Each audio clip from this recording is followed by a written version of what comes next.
अगर उसे उनसे माफ़ी मांगनी भी पड़ी ना तो वो मांगेंगी। अगर हमें भूखा रहना भी पड़े ना तो हम रहेंगे। अगर उसे 1 साल इंतज़ार करना भी पड़ा ना तो वो करेगा। गाइज, इस प्रकार के सेंटेंसेस को हम हमारे डेली लाइफ में कभी ना कभी यूज़ करते हैं। इस प्रकार के सेंटेंसेस को हम इंग्लिश में कैसे कहेंगे, इसके लिए कौन से स्ट्रक्चर की यूज़ करेंगे, आज की इस वीडियो में हम सीखने वाले हैं। इस प्रकार के सेंटेंसेस को इंग्लिश में कहने के लिए स्ट्रक्चर में पहले आपको लिखना पड़ेगा इवन इफ, इसके बाद सब्जेक्ट, सब्जेक्ट के बाद आपको यूज़ कर देने हैज़ या फिर हैव, इसके बाद टू, टू के बाद वर्ब की फर्स्ट फॉर्म, इसके बाद ऑब्जेक्ट, ऑब्जेक्ट के बाद एक छोटा सा कॉमा लगा देनी है, इसके बाद फिर से वही सब्जेक्ट लिख देनी है और लास्ट में विल। मैं आपको और एक चीज़ क्लियर कर दूँ, हैज़ आप यूज़ करेंगे थर्ड पर्सन सिंगुलर नंबर के पास, बाकी जो पर्सन बच गया यानी रेस्ट पर्सन के पास आप हैव यूज़ करेंगे। चलिए कुछ एग्जांपल्स लेते हैं ताकि आपको ये स्ट्रक्चर और अच्छे से क्लियर हो जाए।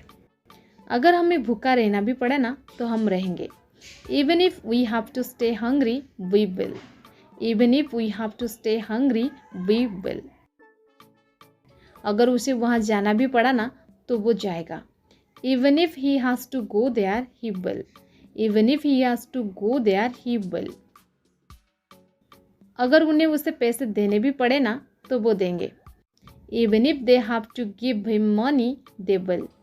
Even if they have to give him money, they will. अगर उसे 1 साल इंतज़ार करना भी पड़ा ना तो वो करेगा। Even if he has to wait for 1 year, he will. Even if he has to wait for 1 year, he will. अगर उसे उनसे माफ़ी मांगनी भी पड़ी ना तो वो मांगेगी। Even if she has to apologize to them, she will. Even if she has to apologize to them, she will. अगर मुझे वहाँ जाना भी पड़ा ना तो मैं जाऊँगा। Even if I have to go there, I will. Even if I have to go there, I will. अगर मुझे सारी रात जागना भी पड़े ना तो मैं जागूंगा। Even if I have to stay awake all night, I will.